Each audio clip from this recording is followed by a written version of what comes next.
أعوذ بالله من الشيطان الرجيم. أعوذ بالله من الشيطان الرجيم. بسم الله الرحمن الرحيم.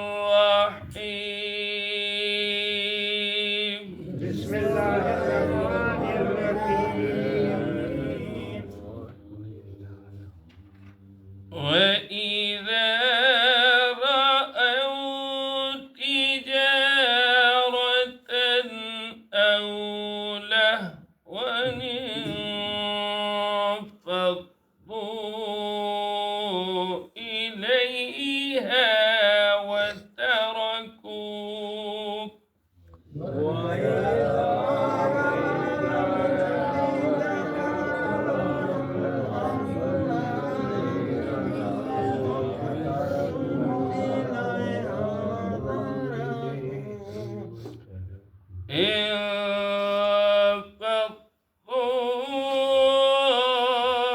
إليها وتركوك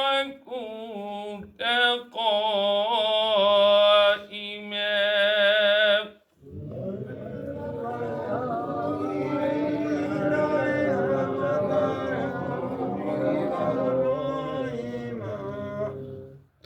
قل ما عند الله خير من اللهو ومن التجارة.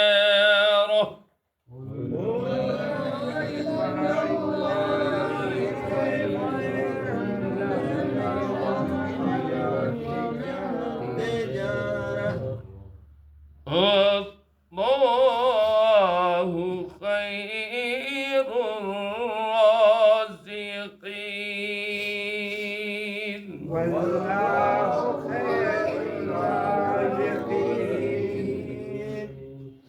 وَإِذَا رَأَوْا اور جب وہ دیکھتے ہیں تجارت کسی تجارت کے مال اولا یا کوئی تماشا انفضوا الیہا دوڑ جاتے ہیں اس کی طرف وَتَرَكُوكَ اور چھوڑ دیتے ہیں آپ کو قائما کھڑے ہو. قل اے پیغمبر صلی اللہ علیہ وسلم آپ کہہ دیجئے ما عند اللہ جو کچھ اللہ کے پاس خیر یہ بہتر ہے بہت بہتر من اللہ تماشے ومن التجارہ اور اس سامان تجارت سے. واللہ خیر الرازقین کہ اللہ تبارک و تعالی جو ہے بہترین رزق دینے والا ہے. کل کے شبق میں آپ حضرات نے پڑھا کہ جب جمعے کی نماز ختم ہو جائے ادا کر لی جائے تو فانتشروا فی الارض تو زمین میں پھیل جاؤ وابتغوا من فضل اللہ اور اللہ کے فضل کو تلاش کرو واذکروا اللہ کثیرا اور اللہ کا ذکر بہت زیادہ کرو لعلکم تفلحون فرمایا اگر تم کامیاب ہو جاؤ فلاح پا جاؤ. حضور کریم صلی اللہ علیہ وسلم ایک دفعہ جمعے والے دن خطبہ ارشاد فرما اور ان ایام میں ترتیب یہ تھی کہ نماز پہلے ہوتی تھی اور خطبہ بعد میں ہوتا تھا جس طرح عید کی نمازوں میں ہوتا کہ عید کی نماز جو ہے پہلے ہو جاتی ہے اور خطبہ بعد میں ہوتا. تو جمعہ کی نماز ہو گئی خطبہ ارشاد فرما رہے. اب صحابہ کرام رضوان اللہ تعالی علیہم اجمعین کے ذہن میں یہ تھا کہ نماز تو سب سے بڑی فضیلت اور فرضیت کی بات ہے اور خطبہ جو ہے وہ فرض تو نہیں ہے. لہذا مدینہ منورہ میں مال تجارت آئے ملک شام سے اور جب وہ مال تجارت بازار میں پہنچتا تھا تو وہ بذریعہ اعلان اطلاع کر دی جاتی کہ فلاں جگہ جو ہے مال تجارت رکھا ہوا ہے جس نے مال تجارت خرید رہے لے لو. سامان تجارت خرید لو، کھانے پینے کی اشیاء. تو صحابہ کرام رضوان اللہ تعالی علیہم اجمعین کہ بس اس وقت کھانے پینے کے لیے کچھ نہیں. ویسے بھی کسب پرسی کا عالم تھا. مہاجرین وہ تشریف لائے ہوئے تھے لیکن مال تجارت تو ان کے پاس نہیں تھا.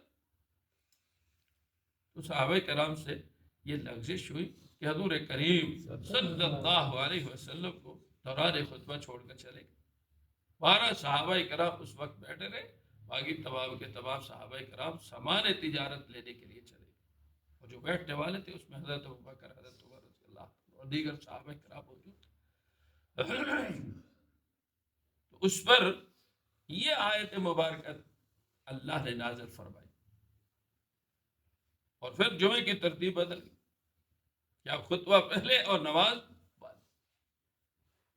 تو یہی فرمایا وَإِذَا رَأَوْا تِجَارَةً، کہ جب وہ دیکھتے ہیں تجارت کو، یعنی سامان تجارت کو دیکھتے ہیں، او لہ، یا کوئی اور لہو لعب کی چیز یا تماشا، انفضوا الیہا، تو وہ توڑ کر اس کی طرف جاتے. اس وقت ان کی ضرورت بھی تھی، اس میں کوئی شک کی بات. فَتَرَكُوكَ قَائِمًا، اور آپ کو اکیلا یا کھڑے چھوڑ گئے. تو یہ حضور کریم صلی اللہ علیہ وسلم کے آداب میں سے یہ ادب تھا کہ بیٹھتے، پھر اجازت طلب کرتے، پھر چلے جاتے. اجازت بھی طلب نہیں کی اور چھوڑ کے چلے گئے. فرمایا قل، اے پیغمبر صلی اللہ علیہ وسلم آپ کہہ دیجئے ما عند اللہ، جو کچھ اللہ کے پاس ہے یہ بہتر ہے، خیر من اللہ و من التجارہ، یہ تماشے اور تجارت سے بہتر. کہ انسان کی ضرورت جو ہے وہی مال سامان تجارت ہے. اور سامان تجارت جو ہے یہ پیدا کرنے والی کون ہے؟ ذات اللہ. پھر مال میں برکت دینا کس کا کام ہے؟ اللہ کا. تو یہ انسان کی خواہ سوچ ہے، یہ آدمی دل و دماغ میں سوچتا رہتا ہے کہ میں یہ کام کروں گا تو یہ ہو جائے گا، یہ کام کروں گا تو یہ ہو جائے گا. اسباب کے پیچھے پھرتا رہتا ہے، حالانکہ کرنے والی ذات تو صرف اور صرف کس کی ہے؟ اللہ ہی کی ہے. اللہ جب چاہتے ہیں اس میں برکت ڈال دیتے ہیں، اللہ چاہتے نہیں ڈالتے. یہ انسان کی فطرت ہے کہ اسباب کے پیچھے پھرتا رہتا ہے، اسباب کے پیچھے کبھی ادھر کبھی ادھر، کبھی کچھ کبھی سوچ، یہ ساری سوچ. حالانکہ جو کچھ اللہ کے پاس ہے وہ اس سے بہتر ہے. انسان جو ہے وہ اللہ کی طرف رجوع کر لے. تو اللہ کے پاس تو بہت بڑے خزانے، ایک خزانہ نہیں ملے گا تو دوسرا مل جائے گا، دوسرا نہیں ملے گا تو تیسرا مل جائے گا. خزانوں کا مالک جو ہے وہ تو اللہ ہے، خزانے کی چابیاں تو اللہ کے پاس ہے. اس لیے اللہ تبارک و تعالی نے حضور کریم صلی اللہ علیہ وآلہ وسلم کو ارشاد کیا فرمایا؟ بولو بارے میں وَأَمُرْ أَهْلَكَ بِالصَّلَاةِ، کہ آپ اپنے اہل کو نماز کا حکم کریں. وَاسْتَبِرْ عَلَيْهَا، اور خود بھی اس پر ثابت کریں، خود بھی اس کا اہتمام کریں. حالانکہ حضور کریم صلی اللہ علیہ وسلم نماز کا بہت اہتمام کرنے والے، نوافل کا اہتمام کرنے والے، پوری رات نوافل پڑھنے والے. اللہ اکبر. ہے کہ کھڑے کھڑے ہو کر جو ہے پاؤں پہ ورم آ جاتے، پاؤں سوج جاتے، اتنی عبادت. لیکن اس کے باوجود کیا فرمایا؟ بس تبر کیا آپ اس پر اہتمام کریں، ثابت قدم رہیں. فرمایا لا نسألک رزقا، ہم آپ سے رزق نہیں کمانا چاہتے، ہم آپ سے رزق کا نہیں سوال کریں گے. اب سوال یہ تھا کہ انسانی ضرورت کے مطابق جو ہے کھانا بھی ہے، پینا بھی ہے، آرام بھی ہے، اور اسی طرح رہائش کے لیے جو ہے وہ باقی ساز و سامان بھی ہے باہر. یہ کیا ہے؟ اللہ نے کیا فرما دیا؟ نحن نرزقک، رزق تو ہم دیں گے. اور رزق کا وعدہ اللہ کا ہے. وما من دابۃ فی الارض الا علی اللہ رزقها، کہ زمین میں جو چل رہا ہے دابا کہتے ہیں فیدب الارض، جو چیز زمین پہ چل رہی ہے اس کو دابا کہتے ہیں. فرمایا اس کا رزق جو ہے نا اللہ کے پاس ہے. ہاں اس رزق کے لیے حصول کے لیے مختلف ذرائع جو ہے وہ اسباب کے ذریعے میں اللہ نے پیدا کر دی ہے، اور انسان جو ہے وہ اسباب کو کر رہا ہے. تو اسباب سے ہوتا ہوا نظر آ رہا ہے، حالانکہ اسباب سے ہوتا ہوا نظر جو ہے ہوتا نہیں ہے. اسباب سے ہوتا نہیں ہے، بلکہ کس سے ہوتا ہے؟ اللہ سے ہوتا ہے، اللہ کی ذات سے ہوتا ہے. اللہ اللہ رزقها. اب ایک آدمی ہے وہ تاجر ہے، تجارت کر رہا ہے، اس کو سمجھ آ رہی ہے کہ اس تجارت کے ذریعے جو ہے نا مجھے رزق مل رہا ہے. لیکن بسا اوقات ایسا ہوتا ہے کہ تجارت ہو رہی ہوتی ہے لیکن خسارہ ہی خسارہ ہوتا ہے، پریشانی ہوتی، برکت نہیں ہوتی. اس لیے فرمایا قل ما عند اللہ، اے پیغمبر صلی اللہ علیہ وسلم آپ کہہ دیجئے کہ جو کچھ اللہ کے پاس ہے خیر، یہ بہتر ہے، من اللہ بھی من التجارہ، معاشرے سے اور سامان تجارت سے. واللہ خیر الرازقین، اللہ تبارک و تعالی تو بہترین رزق دینے والے، اور رزق کا وعدہ اللہ کا ہے. اب جس چیز کا وعدہ اللہ نے کیا ہے علی اللہ رزقها، جو اللہ پر لازم ہے، اس کے بارے میں تو بہت ہی فکر مندی ہے. ہر آدمی چھوٹا ہے بڑا ہے، چھوٹے خاندان والا ہے بڑے خاندان والا ہے، اقتدار میں ہے ملازمت میں ہے، اور کسی اور جگہ پہ بیٹھا ہوا ہے، اس کے بارے میں تو ہر بندہ سوچ و فکر میں لگا ہوا ہے کہ کس طرح جو ہے مجھے رزق ملے گا، کھانے پینے کی اشیاء ملے گی، رہنے سہنے کے لیے جو ہے ساز و سامان ملے گا. ہر آدمی فکر مند ہے اور کر رہا ہے فکر. حالانکہ اللہ نے اس کا وعدہ کیا، اللہ نے جو ہے رزق اپنے اوپر لیا، اور جس چیز کی فکر ہمیں کرنی چاہیے اس کی سے ہم غافل. جس چیز کی فکر کیا ہے کہ نماز کا اہتمام ہو جائے، نماز تکبیر اولا کے ساتھ ہو جائے، قرآن مجید کی تلاوت ہو جائے. اللہ اکبر. تخلیق کا جو مقصد ہے عبادت، اس عبادت کی فکر جو ہے وہ ہمارے سے ختم ہو گئی. اسی لیے فرمایا وما خلقت الجن والانس الا لیعبدون، کہ جن و انس کو پیدا ہی ہم نے کس کے لیے کیا ہے؟ عبادت کے لیے کیا ہے. اب عبادت سے غفلت ہے، اور جس چیز کی اللہ نے وعدہ کیا اس کی فکر میں لگے ہوئے ہیں، اور جو ہمارے ذمہ کام ہے اس کی فکر ہی نہیں، اس سے غفلت ہی غفلت ہے. اللہ کی یاد و عبادت جو ہے یہ ایک مستقل نعمت ہے. اللہ کا ذکر جو ہے یہ مستقل نعمت ہے. درود شریف کا پڑھنا ایک مستقل نعمت ہے. قرآن مجید کی تلاوت کرنا یہ ایک مستقل نعمت ہے.